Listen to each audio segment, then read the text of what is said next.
and today, for International Women's Day, I wanted to make a video about feminism. Welcome to Dr. Fluffy, and yes, it's one of those videos. I know this video is a bit old, but I had it sitting around and I decided, why not? Let's see what this girl has to say.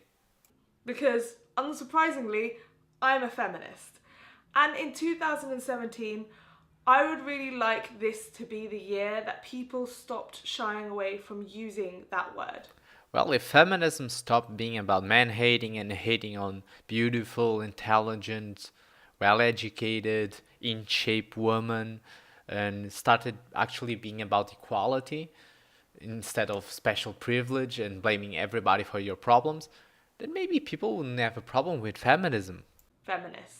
First of all, I believe it's out of respect for the women who fought for our rights, the rights that we take for granted every day. Things like the right to work or the right to vote. You know what is really disrespectful for those women? Is current feminism. They probably, if they could come and look at what feminism became, they would be ashamed of it. Because they fought for equal rights, not female supremacy. That's what feminism right now fights for. Feminism right now is not about equal rights, it's not about those rights that you just mentioned. It's about an excuse to gain power and to control people. We wouldn't be able to be where we are today. The body positivity movement would not be where it was today. Well, the body positivity movement is actually not a really good thing, it's a bad thing. It's helping to increase the obesity crisis that is already high. Obesity is not a good thing. Anorexia is not a good thing. You know what's a good thing? The gym. Go to it. I'll probably have to do a video on body positivity soon enough because that's a different kind of cancer that is really ruining people's lives, and some people love to say that it's okay because they don't want to work for having a better body or a healthier body, and that's fucking disgusting. If it wasn't for those feminists, we wouldn't be able to be vocal, outspoken women without seeing the consequences. Funny that you say that because there's a lot of outspoken women against feminism and they are attacked by feminists. Kind of hypocritical, don't you think? And second of all, I believe that by using the word feminist, it shows that our work is not done. We still need to use the word feminist because not everyone is. They don't need to be because there's something called egalitarian, that is equality for both sexes. Equality not just for the sex, equality for everyone. And you know what? That doesn't come with baggage. And by the way to make your movement sound like the Nazis. Until every woman can make choices about their own body, our work is not done. Well, that's a complicated issue, but if you're talking about abortion, the baby is not your body. I'm not I'm not against abortion, but I need to phrase that out. A baby is not your body. Until every woman in the world has a right to education, our work is not done. Yes, Muslim countries do need some feminism because they actually don't have equal rights, but in the West, we do. Until we have equal pay, until what a woman is wearing and what a woman is doing isn't brought into cases about rape. You have equal pay, and the clothing of a victim of rape only comes up as a way to tell people to prevent rape. So a way to try to protect themselves. No one is justifying or thinking rape is okay. Rape is illegal. Rapists go to jail. False rape accusations are enough to ruin a guy's life.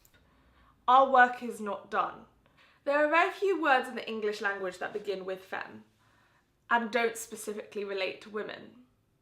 Feminism is one of them, because men can be feminists too. Yes, they are called beta males. Males that pretend to be females so they can get laid. And if you're one of those men who cringe slightly at that word, then take a moment. Because if you start questioning why being associated to a female cause is embarrassing, you'll start to partly understand the stigma that women face on a daily basis. The problem is not the word, it's the movement itself, that it's toxic. The movement claims to be about one thing, but then their actions show that it's about another. Again, egalitarianism is the word for equality for all. So people go for egalitarianism because it doesn't have any baggage. It is not toxic. It's a word that defines true equality. If having an association to something that is inherently female is embarrassing, well, that's just proof that the work is not done. Women use words like mankind every day, yet how many times are men insulted by being called pussy? That is an insult because for a man, being an effeminate man is a bad thing because females normally don't like effeminate men. There's an expectation that the man has to be the protector of the family, of the tribe. Men are the ones that go to war, so men have to be manly. And when a man is not manly, normally people make fun of him. It is human nature. Or told that they act like a girl. Even insults like son of a bitch and bastard still relate to the mother. The mother is still to blame. Girl, please, there's not as many insults for guys, about guys, than for girls. That's just language. Historically, don't tell me that people only insulted the mother of someone, that didn't insult the father. Come on. For the wrongdoings of her son. I am not a feminist, but I believe in equal rights. Well, that's exactly what feminism is. No, it is not. That's egalitarianism. Feminism is about female rights, only female rights. For example, right now, women in the West have more rights than men. That is the definition of feminism. So why would you choose not to identify with the label if you identify with the beliefs behind it? Feminism is a movement. The definition doesn't mean crap if the movement does not fit the definition. Unlike a lot of definitions that feminism tries to change, like racism, like the definition of gender, the definition of feminism is useless because feminism is a movement and movements change over time. And currently, feminism has nothing to do with equality. Look at the gender wage gap. We all debunked that long ago. Is not different pay for the same job, is an average of all the jobs. So, and feminism is using this myth to force companies to pay women more and to promote women more unfairly. There's power in embracing that word. But I'm not an angry feminist. Being labelled an angry feminist is a way to gaslight women. It's a way to dismiss female emotions just like women are called crazy or over-emotional. And being emotional as a woman is not a fault. Being emotional as a man is not a fault. When you're trying to debate something, using emotions instead of rationality is a fault. We need to stop using emotions as tools to dismiss people's logic, because a female expressing anger is still stigmatized, and these are tactics that are used to tell women that their emotions aren't accurate. By definition, emotion and logic are almost opposites. They do not mesh.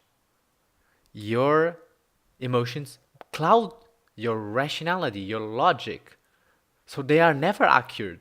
These are just a few reasons why using the word feminist is important.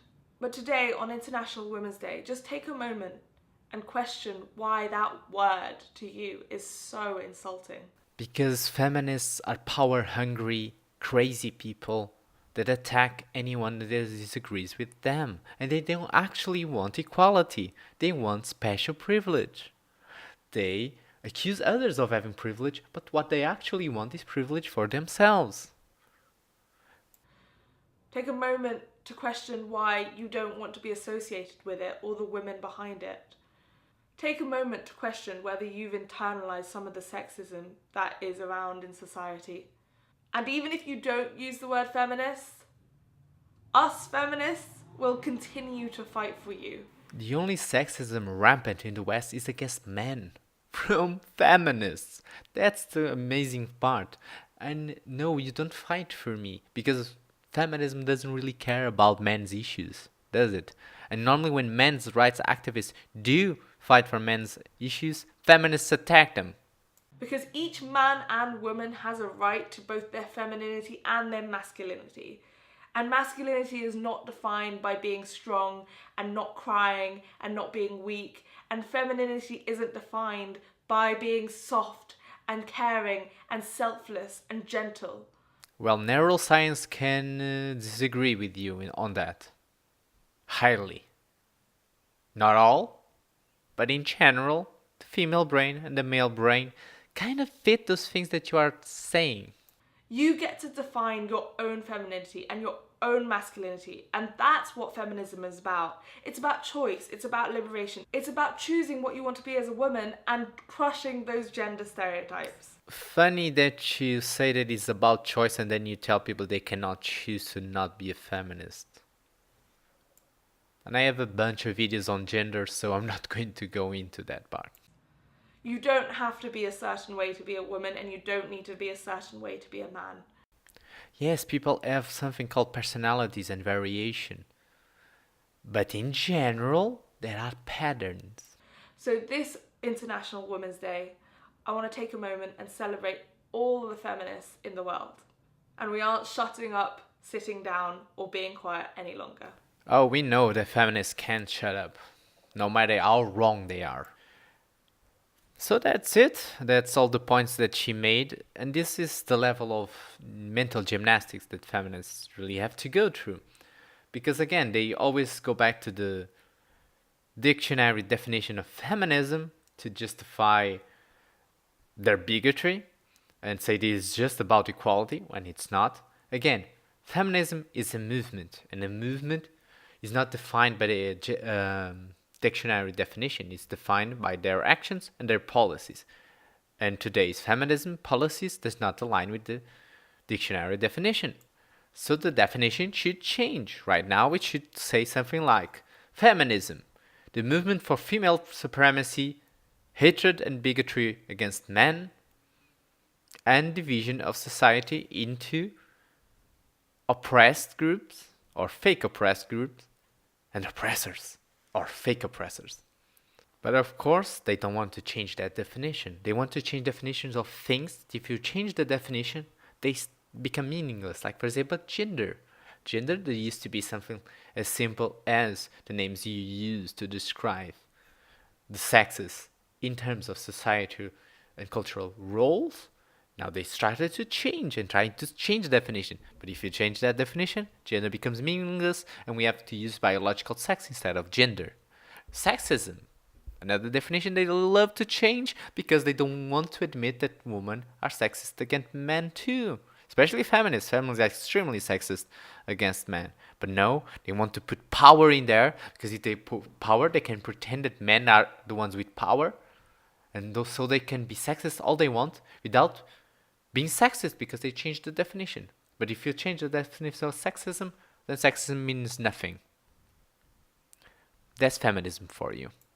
Well, I hope I made sense in this last part because I think I repeated myself a bunch of times, but it's okay. If you like this video, leave a like. Tell me what you think about this whole feminism thing. Is it about equality? Is it about men hating and hating women that are successful and pretty?